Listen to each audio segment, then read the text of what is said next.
Waalaikumsalam warahmatullahi wabarakatuh. Selamat pagi anak-anak. Pagi Pak. Gimana kabarnya hari? Alhamdulillah baik. Ya, Bapak mulai pelajaran hari ini dengan ketua kelas coba untuk baca dulu pimpin teman-temannya. Kamu sebagai laki-laki. Silakan teman-teman. Baiklah, untuk memulai pelajaran pada pagi hari ini, alangkah baiknya kita berdoa menurut agama dan percaya masing-masing. Doa mulai. Berdoa selesai. Terima kasih ketua kelas telah memimpin teman-teman dalam video ini. Kita akan absen satu-satu dulu ya. Kita mulai. Baiklah, Bapak akan absen satu persatu dulu. Yang pertama Rahel, Hadir Pak. terus Rahmat, Dirwat, Nia Widiasari, Hadir. Natania Veronica, Hadir Pak. Indah Asyafila, Hadir Pak. Rizky, Hadir. Nancy Dewi Lora, Hadir. sakit. Oke, baiklah. Untuk materinya mulai dari hari ini kita akan belajar tentang Pancasila terkait Pancasila sebagai dasar negara. Nah, yang Bapak mengajarkan tentang Pancasila ini, yang pertama, bagaimana Pancasila itu diterapkan dalam kehidupan kita sebagai siswa ataupun mahasiswa. Itu kedepannya nanti. Dan di sini tertera bahwa perilaku positif adalah perilaku yang cenderung memberikan manfaat bagi diri sendiri maupun orang lain. Jadi manfaat di sini bagi diri sendiri maupun orang lain yaitu tentang sikap kita terhadap orang lain, baik sikap buruk ataupun baiknya itu ke kita ataupun ke orang lain. Jadi Bapak pernah dapat statement begini, sebaik-baiknya manusia adalah manusia yang bermanfaat bagi orang lain. Nah, selanjutnya perilaku positif ini banyak disukai oleh manusia lain. Jadi di sini kita bisa ambil pelajaran bahwa kita harus bersikap baik atau berkarakter baik kepada orang lain agar kita disukai di lingkungan itu. Dan karena sejatinya setiap tindakan perilaku positif dapat membawa kesuksesan apabila dilakukan secara konsisten dan terus-menerus. Berarti jika kita mempunyai sifat yang baik terhadap orang lain, kita mempunyai karakter ataupun akhlak yang baik di mata orang lain, kita harus mempertahankan itu mulai dari sekarang dan untuk seterusnya. Dan selanjutnya, semangat mengandung arti, tekad, dan dorongan sikap positif para pendiri negara dalam perumusan dan penetapan Pancasila sebagai dasar negara. Jadi di sini yang dimaksud semangat mengandung arti, tekad, dan dorongan sikap positif para pendiri negara dalam perumusan dan penetapan Pancasila sebagai dasar negara. Jadi kita harus mempunyai semangat, tekad, dan dorongan sikap positif sebagai nanti kita lagi belajar, kita adalah bibit-bibit bangsa ini untuk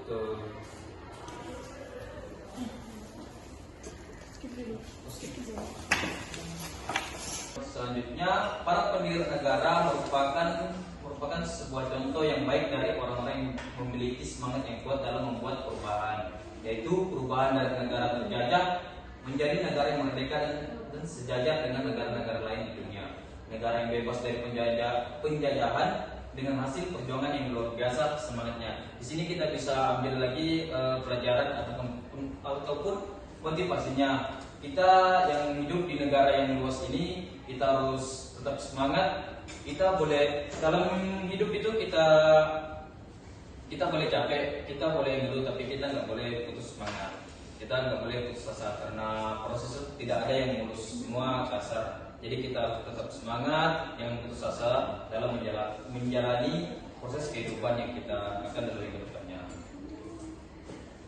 Baiklah, untuk materi selanjutnya tentang ini, di dalam diri harus tetap semangat, kebangsaan harus tumbuh dan dipupuk dalam diri warga negara Indonesia.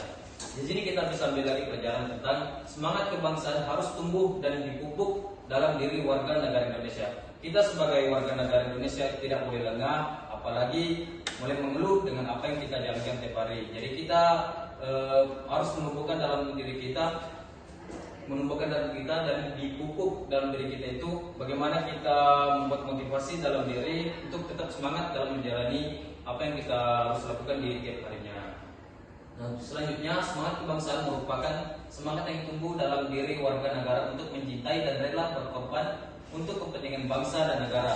Di sini di dalam negara Indonesia ini yang berkorban bukan cuma tentara, polisi, tetapi kita juga sebagai mahasiswa dalam menjalani tanggung jawab kita sebagai warga negara yang baik. Ya, kita tidak bisa lengah, tidak bisa berputus asa. Itu sangat penting dalam kita warga negara Indonesia. Selanjutnya, seseorang yang memiliki rasa kebangsaan Indonesia akan memiliki rasa bangga sebagai warga negara Indonesia. Kebanggaan sebagai bangsa dapat kita rasakan misalnya ketika bendera merah putih berkibar dalam kejuaraan olahraga antar negara. Di sini kita bisa mengambil lagi pelajaran, kita bisa mewakili negara kita dalam lomba misalnya akademik ataupun keolahragaan di tingkat internasional. Semangat kebangsaan, nasionalisme dan patriotisme harus dimiliki oleh semua warga negara sebagai bentuk tanggung jawab bernegara. Dan di sini yang dimaksud kita harus mempunyai jiwa nasionalisme dan patriotisme harus dimiliki oleh setiap warga negara sebagai bentuk tanggung jawab bernegara. Nasionalisme adalah sebuah paham yang menganggap bahwa kesetiaan tertinggi atas setiap pribadi harus diserahkan kepada negara, kebangsaan atau nation state. Ada dua jenis pengertian nasionalisme, yaitu nasionalisme dalam arti sempit dan nasionalisme dalam arti luas. Di sini Bapak akan jelaskan lagi. Nasionalisme dalam arti sempit juga disebut sebagai nasionalisme yang negatif karena mengandung makna perasaan kebangsaan atau cinta terhadap bangsa yang sangat tinggi dan berlebihan. Sebaliknya, memandang rendah terhadap bangsa lain. Nasionalisme dalam arti sempit disebut juga dengan chauvinisme.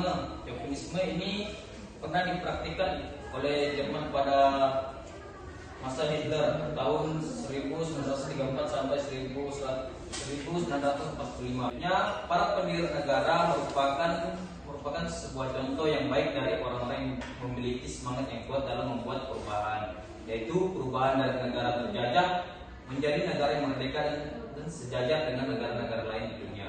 Negara yang bebas dari penjajahan dengan hasil perjuangan yang luar biasa semangatnya. Di sini kita bisa ambil lagi pelajaran ataupun motivasinya. Kita yang hidup di negara yang luas ini, kita harus tetap semangat. Kita boleh dalam hidup itu kita boleh capek, kita boleh ngeluh, tapi kita nggak boleh putus semangat. Kita nggak boleh putus asa karena proses itu tidak ada yang mulus, semua kasar. Jadi kita harus tetap semangat, yang putus asa dalam menjalani proses kehidupan yang kita akan lalui ke depannya. Baiklah, untuk materi selanjutnya tentang ini. Di dalam diri harus tetap semangat, kebangsaan harus tumbuh dan dipupuk dalam diri warga negara Indonesia. Di sini kita bisa ambil lagi pelajaran tentang semangat kebangsaan harus tumbuh dan dipupuk dalam diri warga negara Indonesia.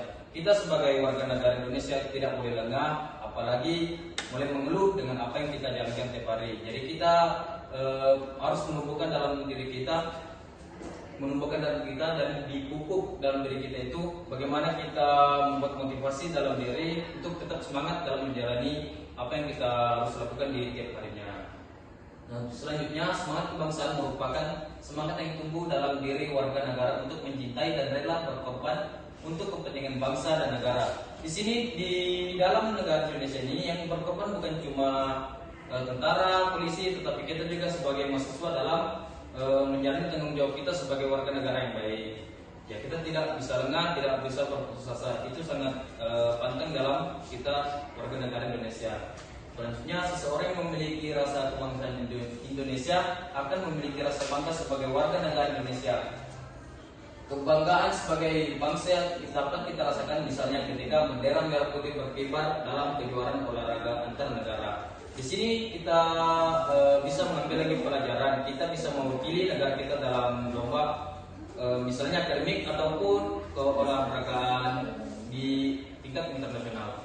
semangat kebangsaan, nasionalisme dan patriotisme harus dimiliki oleh semua warga negara sebagai bentuk tanggung jawab bernegara. Dan di sini yang dimaksud kita harus mempunyai jiwa nasionalisme dan patriotisme harus dimiliki oleh setiap warga negara sebagai bentuk tanggung jawab bernegara. Nasionalisme adalah sebuah paham yang menganggap bahwa kesetiaan tertinggi atas setiap pribadi harus diserahkan kepada negara, kebangsaan atau nation state.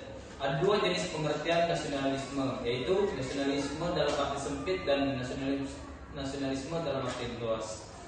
Di sini Bapak akan jelaskan lagi.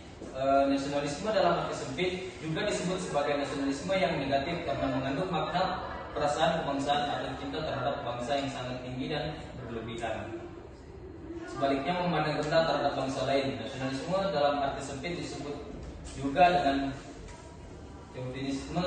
Chauvinisme ini pernah dipraktikkan oleh Jerman pada masa Hitler tahun 1934 sampai 1945. Paham tersebut menganggap Jerman di atas segala-galanya di dunia. Itu saja materi yang Bapak sempat sampaikan ini dalam pertemuan kali ini. Teman-teman, berhubung waktu belajar bahasa saya, mari kita doa menurut agama secara masing-masing. Doa dimulai. Doa selesai. Terima kasih Ketua Kelas. Anak-anak, untuk pertemuan kali ini Bapak akhiri dengan wabillahi taufiq wal hidayah. Wassalamualaikum warahmatullahi wabarakatuh. Waalaikumsalam warahmatullahi wabarakatuh.